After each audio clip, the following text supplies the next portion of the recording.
কি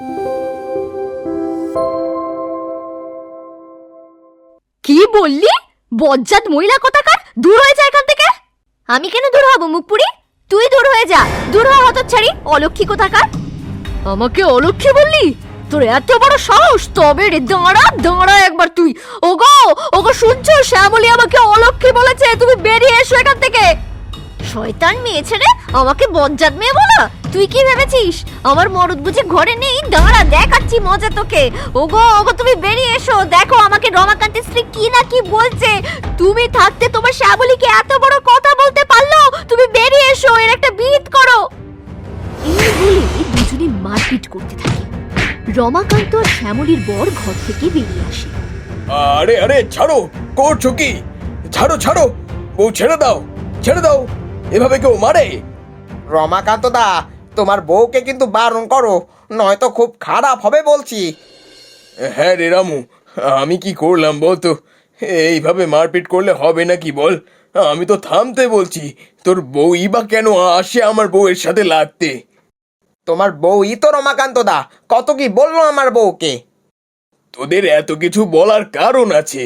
তোদের গাছ আমাদের বারান্দার দিকে ঝুঁকে পড়েছে, গাছের শুকনো পাতা বারান্দাতে পড়ে যেতে আমার বউয়ের প্রাণ প্রায় অষ্টাগত, যদি কিছু বললেই দোষ হয়ে যায়। এইটুকু ব্যাপারের জন্য তোমার বউ কত কথা বলে। শুকনো পাতাই তো পড়ে, তাও তো আবার বৌদি ঝাঁট দিয়ে নিজ উনুনে জাল দিয়ে দেয় পাতাগুলো। তবে কি করবে শুনি? তুমি একবার তোমার বউকে বারণ করো, আমি দেখছি কি করা যায়।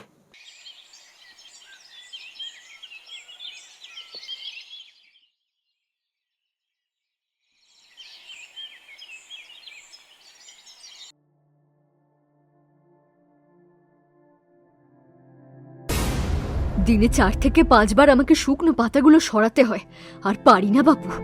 কবে থেকে বলছি গাছটা কেটে দিতে, তা তো কাটছেই না। শ্যামলী, ও শ্যামলী, কানে কালা নাকি? তাড়াতাড়ি বেরিয়ে এসো, ডাকলে তো সাড়াই পাওয়া যায় না তোমাদের। শ্যামলী, ও শ্যামলী।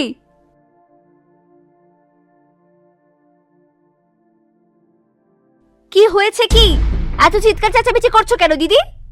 এইভাবে আর কতদিন চলবে বলি? গাছটা কাটো, কিন্তু তোমরা তো গাছটা কাটছই না। গাছের সব শুকনো পাতা আমার উঠানে পড়ছে, ঝাড়ু দিতে দিতে আমার প্রাণ ওষ্ঠাগত। এই গাছ খুব ভালো ফলনের গাছ, এই গাছ থেকে আমরা প্রতি বছর 2 বার করে আম পাই। এত ভালো ফলনের গাছ আমি কেটে দেবো? এই পাকা আম তো তোমরাও খাও দিদি। হ্যাঁ হ্যাঁ খাই তো, কেন খাবো না? কিন্তু গাছের শুকনো পাতাগুলো তো প্রত্যেকদিন ঝাড় দিয়ে দিলেই হয়, নইলে তো আমাকেই খাটতে হয় নাকি? ও মা, তুমি গাছের আম খাবে আর গাছের শুকনো পাতা পড়লেই দোষ? তা কি করে হয়? এমনি এমনি আম খাচ্ছ সারা বছর ধরে, একটু না হয় শুকনো পাতা ঝাড় দিয়ে ফেললে, তাতে তোমার হাত ক্ষয়ে যাবে নাকি? সারা বছর আম খাবে, শুকনো পাতা ঝাড় দিলেই দোষ? এই খাবার খোটা দিবি না কিন্তু, বলে দিচ্ছি। শোন শ্যামলী, যবে থেকে বিয়ে করে এসেছি তবে থেকে এই গাছের আম খাচ্ছি। তো শাশুড়ি মা আমাকে সবসময় আম খেতে দিত, তো শাশুড়ি মা খুব ভালোবাসতো আমাকে। আর তুই কিনা এখন আমার সাথে এরকম ব্যবহার করছিস? তুই যখন ছিলিস না, তো শ্বশুর মশাই আর শাশুড়ি মাকে আমি দেখে রাখতাম। দেখো দিদি, আমার অনেক কাজ আছে, তোমার সাথে বক বক করলে হবে না। আম খেতে চাইলে শুকনো পাতা ঝাড় দিয়ে ফেলতে হবে, বুঝলে? আমি আসি এখন। আর হ্যাঁ, আমি এখন চলে এসেছি, তোমাকে আর তাদের খেয়াল রাখতে হবে না। এই বলে শ্যামলী চলে যায়। আর ভালো লাগে না, রোজ রোজ একটা গাছ নিয়ে ঝগড়া। ভাবছি গাছটা কেটে ফেলবো। এ কি বলছো তুমি?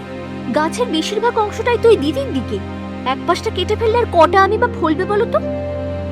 দরকার নেই আমির, প্রত্যেকদিন ঝগড়া হয়।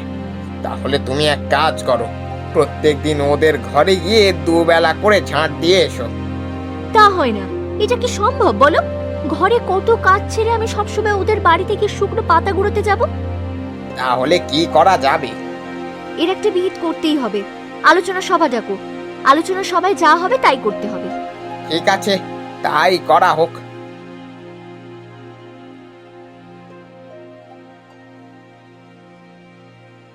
আবারও আজকে ঝগড়া হয়েছে? আমি ওই গাছের আম খাই বলে আমাকে কত কথা শোনালো। তুমি বা খামোকা খেতে চাও কেন? আমি তো বাজারের আম খাই না, ওই গাছের আম ছাড়া আমার কোনো আম খেতে ভালো লাগে না, তাই তো।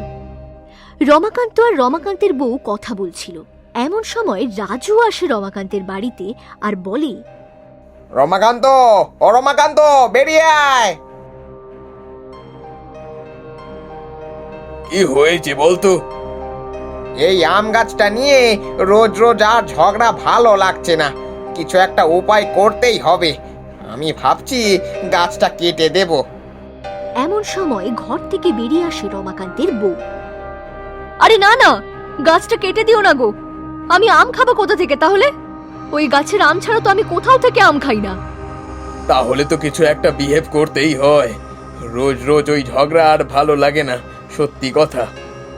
তুমি একটা সভা বসাও, যেখানে দু বউয়ের সমস্ত কথা শোনা হবে, তারপর ঠিক করা হবে কি করা যায়। একদম ঠিক, একদম ঠিক, তাহলে ওই কথাই থাক। আমি তো সব কথাই শুনলাম।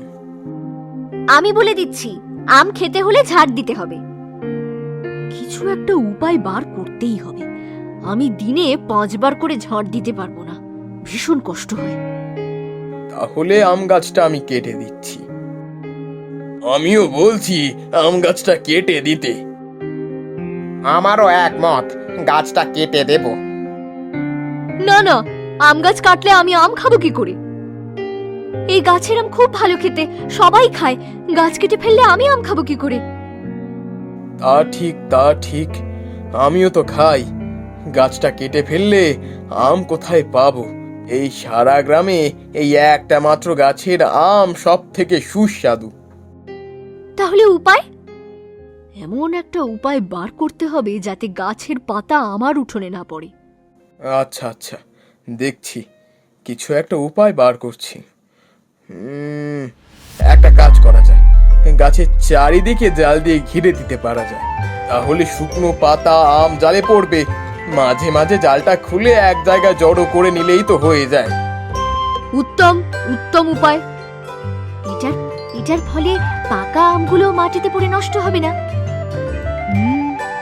এর ফলে তো বেশি করে আম পাবো আমরা। শ্যামলী, তুই ঠিকই বলেছিস। হ্যাঁ গো দিদি, আমি সবসময় ঠিকই বলি। আর আমার কাছে আমের আচার আছে, তুমি খেতে চেয়েছিলে না, চলো তোমাকে আমের আচার দেব।